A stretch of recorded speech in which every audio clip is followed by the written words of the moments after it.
श्वेतांबरी ने लिखा है, प्रणाम अनंत श्री। मेरी मदर पूरी फैमिली के लिए बहुत ही डिफ़िकल्ट पर्सन रही हैं। उन्होंने मुझे भी बहुत ज़्यादा परेशान किया है। मुझे ये सोच के बहुत दुख होता है कि माँ होके वो ऐसा क्यों करती हैं। उनके एग्रेसिव और डोमिनेटिंग स्वभाव ने मेरे ऊपर गहरा प्रभाव डाला है। ऐसा लगता है कि मैं उनकी छवि हो गई हूँ। उनके प्रेम के मैं बहुत अनुग्रहित हूँ, लेकिन फिर भी गहरा क्रोध भी है। आपने कहा था कि माँ जीवन की पहली गुरु है। मैं जैसे पहले पड़ाव में ही अटक गई हूँ।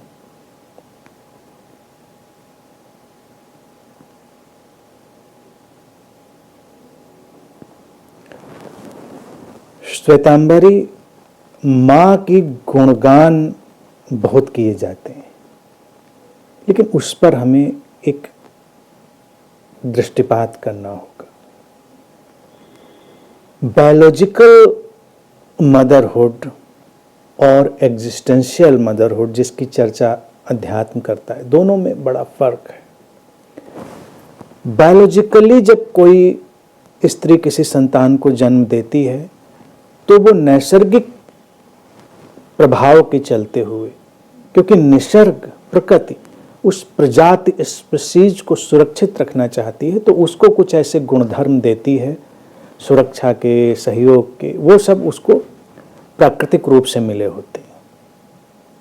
इसीलिए पशु पक्षियों की माँ में और इंसान की माँ में कोई बहुत अंतर वहाँ पर क्वालिटेटिव नहीं होता। लेकिन जिस मातृत्व की बात अध्यात्म बार बार करता है वो एक उपलब्धि है।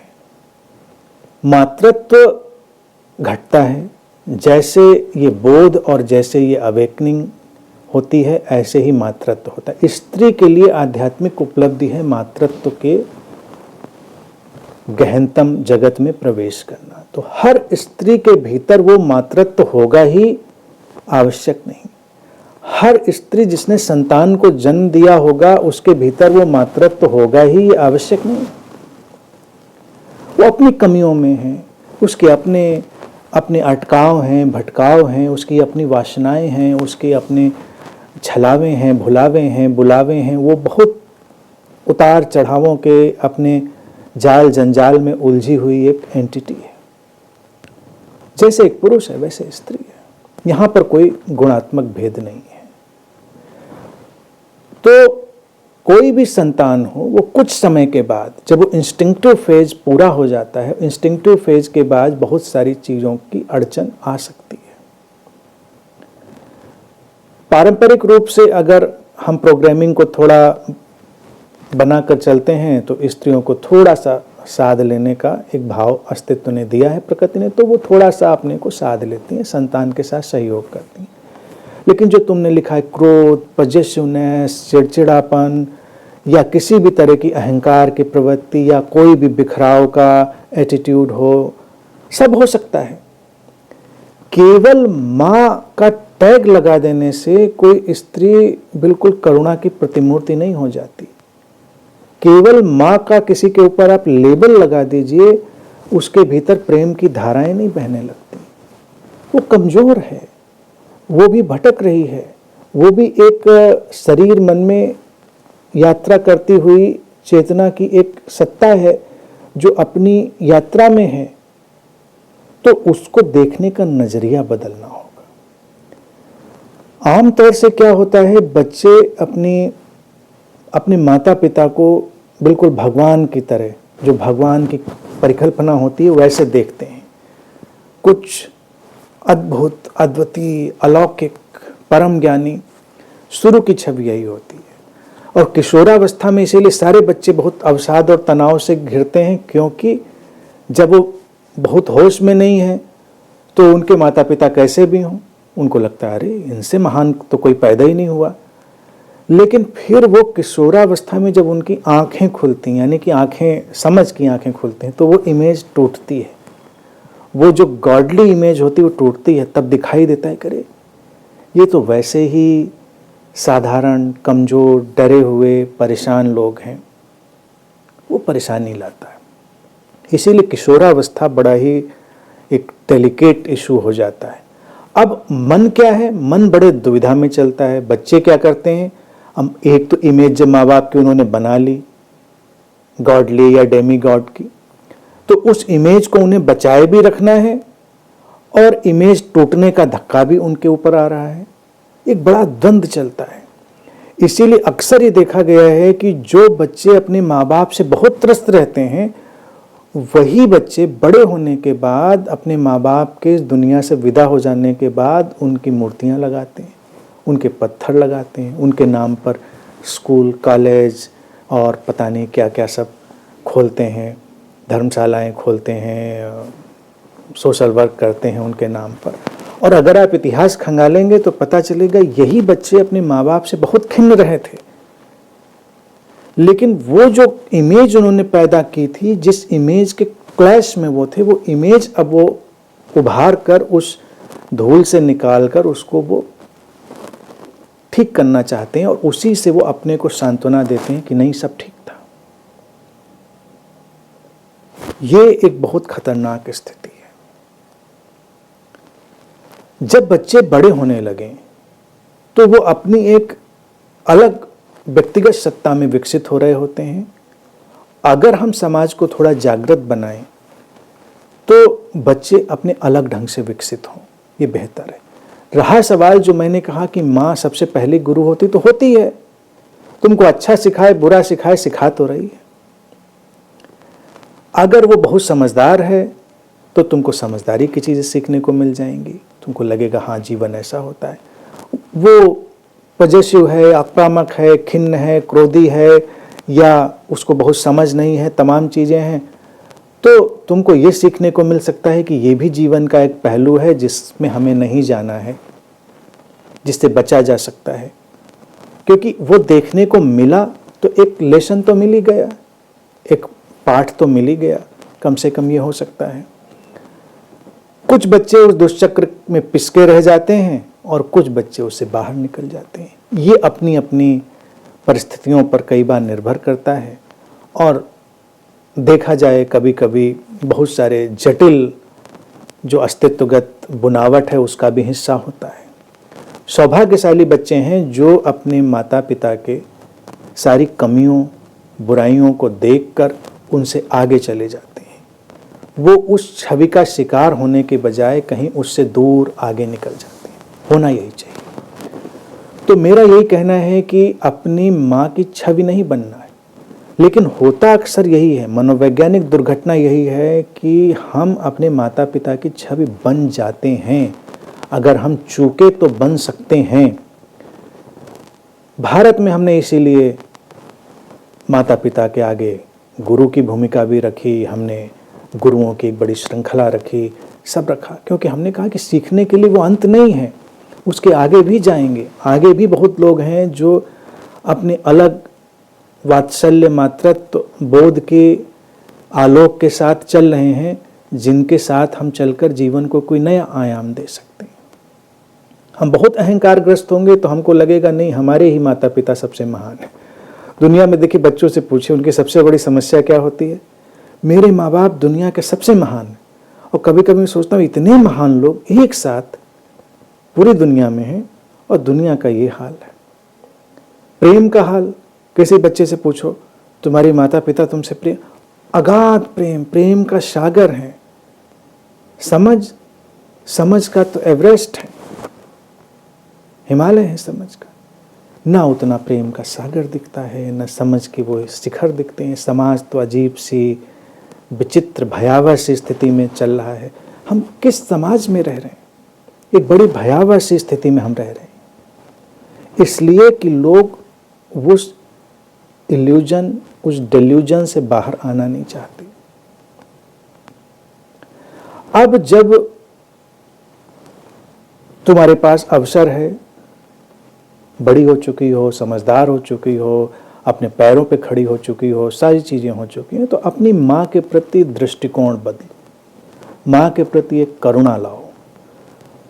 उनको उस लेबल्ड एंटिटी की तरह ना देखकर, यानी कि जिस स्त्री के ऊपर माँ का शब्द चिपका दिया गया है उस तरह से ना देखकर उनको एक साधारण स्त्री की तरह देखो जिन्हें सहायता की जरूरत है। क्यों कोई क्रोध, पॉजिटिवनेस, आक्रामकता, इन सब में कोई क्यों जाता है? ये ग्रीड और फियर के ये जो नेक्सस है इसमें कोई क्यों उलझता है? कुछ उसके भीतर अतृप्ति है, कुछ उसके भीतर अपूर्णता है, कुछ उसके भीतर नासमझी है। उसको ठीक करने में हम उसको सहयोग दें। हर क्रोध जो व्यक्ति के भीतर है वो अपनी स्थिति से असंतुष्ट होने के कारण है। जो व्यक्ति शांत और परितृप्त जीवन नहीं जिया वही तो क्रोध करेगा।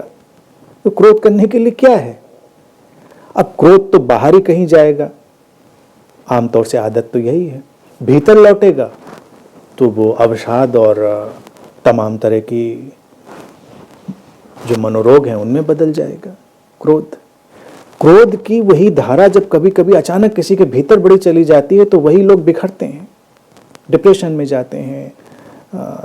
डिप्रेशन के भी तमाम हैं और ये जो स्प्लिट पर्सनैलिटी इसके भी तमाम लेवल हैं, वो सब में चले जाते हैं। आजकल देखिए, आजकल एक और बड़ी समस्या लोगों के अंदर होती है, स्मृति लोगों की जा रही है, डिमेंशिया बढ़ रहा है। क्यों बढ़ रहा है? क्योंकि जब तुम बहुत अहंकारग्रस्त होते हो, अपनी आइडेंटिटी को लेकर तुम बहुत अहंकारग्रस्त होते हो तो बहुत दबाव बन जाता है, तुम्हारे अंतर मन के ऊपर बहुत दबाव पैदा हो जाता है। वो दबाव कभी भी तुम्हारी उस स्मृति की नाजुक संवेदनशील संरचना को आघात पहुंचा सकता है, चोट पहुंचा सकता है। तुमने जो अपनी इमेज बनाने की कोशिश करी थी वही एक स्यूडो ईगो की जर्नी थी, फिक्शनल ईगो की। हमेशा ध्यान रखें, फंक्शनल ईगो तो हमेशा दिव्य है, वो फिक्शनल ईगो। अब तुमने आइडेंटिटी की जर्नी बनाई थी, अब वो आइडेंटिटी तो एक इल्यूजन है, पानी का बुलबुला है आइडेंटिटी। क्या है आइडेंटिटी किसी की? क्या मायने रखती है आइडेंटिटी? सब ऐसे घूम रहे हैं सीना तान के जैसे पता नहीं कौन सी आइडेंटिटी लेकर चल रहे हैं। यहाँ तो सब पानी पे लिखी लकीर की तरह मिट जाता है। किसी की आइडेंटिटी, अस्तित्व को कोई रुचि नहीं किसी की आइडेंटिटी में। इसको जो वक्त रहते देख लेता है वो डिमेंशिया से बच सकता है। जो नहीं देख पाएगा, बहुत आइडेंटिटी में गया तो आइडेंटिटी एक दिन क्रैश हो जाएगी। जब आइडेंटिटी क्रैश हो जाएगी तो क्या होगी?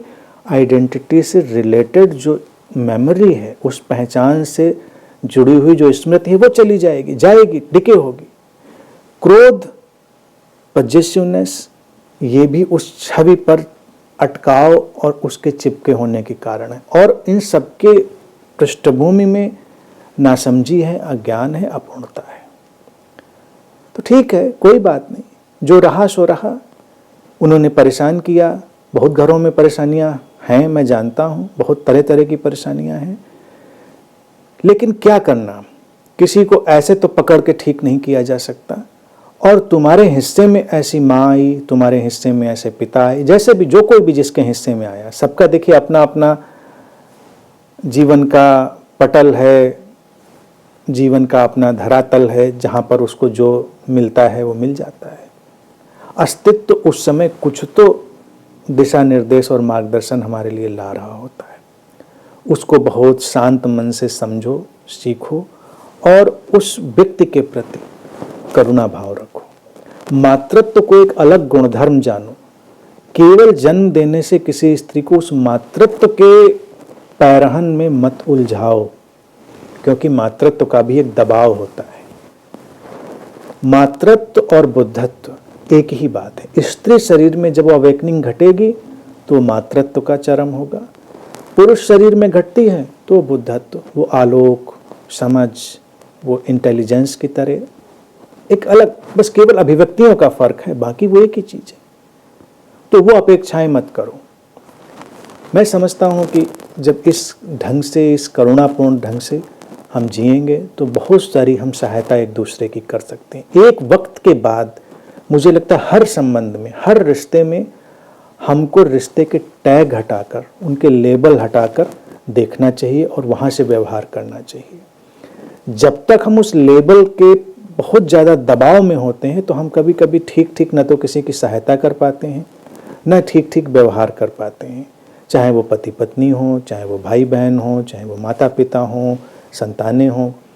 एक बार जब आप विकसित हो चुके हैं, आप अपने पैरों पर खड़े हो चुके हैं, तो अब लेबल को हटाकर देखिए व्यक्ति को व्यक्ति की तरह। उस व्यक्ति की जो भी स्थिति है, अवस्था है, वो हमें बड़ी अच्छे से दिखाई देगी और उस दिखाई देने में ही हम उसकी भी सहायता कर पाएंगे और उसकी सहायता के माध्यम से अपनी भी सहायता कर पाएंगे। तो हर संबंधों में एक मुकाम पर, एक पड़ाव पर हमको ये लेवल लेस बिहेवियर ज़रूर करके देखना चाहिए। बाकी जो जैसा है वो तो वैसा रहता ही है, उसमें तो कोई अंतर पड़ना नहीं। केवल हम प्रैक्टिकल यूटिलिटी के कारण उस लेवल से हटकर भी देखना शुरू करते हैं। तो वो ट्राई करिए, उनके प्रति थोड़ा कंपैशन रखिए। अब आप डॉक्टर हैं, आप अपने पैरों पे खड़ी हैं, अब आप उनकी सहायता कर सकती हैं। तो माँ को अब एक छोटे बच्चे की तरह भी देखिए, जिसके जीवन में अपूर्णता रही, जिसके जीवन में परेशानियाँ रहीं। क्यों कर कोई अपने जीवन को ऐसे खिन्नताओं और क्रोध में नष्ट करना चाहेगा। तो देखिए, आपसे जो बन पड़ता है वो सहायता करिए, करुणापूर्वक, धैर्य के साथ, पेशेंस के साथ, और फिर अस्तित्व अपने ढंग से आपको और सहायता देगा।